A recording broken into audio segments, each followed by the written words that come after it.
Hi friends, గ్లాసులో ఇడ్లీ పెట్టడం ఎలా ఒక్కసారి చూడండి. దీన్ని గ్లాస్ ఇడ్లీ అంటారు. రుబ్బు తీసుకొని గ్లాసులో పోసుకొని, మా ఇంట్లో కరెంటు కుక్కర్ ఒకటి కొనుక్కున్నామండి. కరెంటు కుక్కర్లోనే పెట్టుకుంటామండి ఎప్పుడని. ఒక కుక్కర్లో 5 గ్లాసుల వరకు పట్టేయండి. 5 గ్లాసులు పెట్టిన తర్వాత దీన్ని కరెంట్ కనెక్షన్ చేయాలి.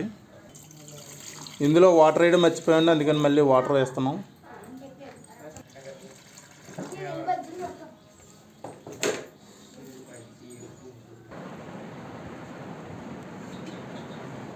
ఇడ్లీ ఉడికిందో లేదో ఒకసారి చూద్దామండి.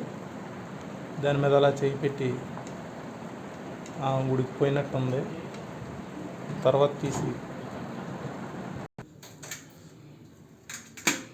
అయిపోయిన తర్వాత ఇలా తీయాలి.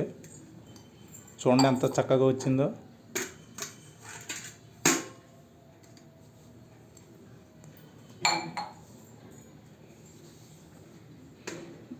చట్నీ, పల్లీల చట్నీ, సాంబార్ మంచి టేస్టీగా ఉంటుంది. ట్రై చేసి చూడండి.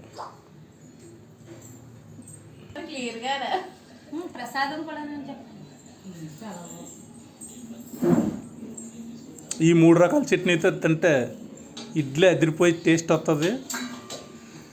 మీకు నచ్చితే లైక్ చేయండి, షేర్ చేయండి, కామెంట్ చేయండి.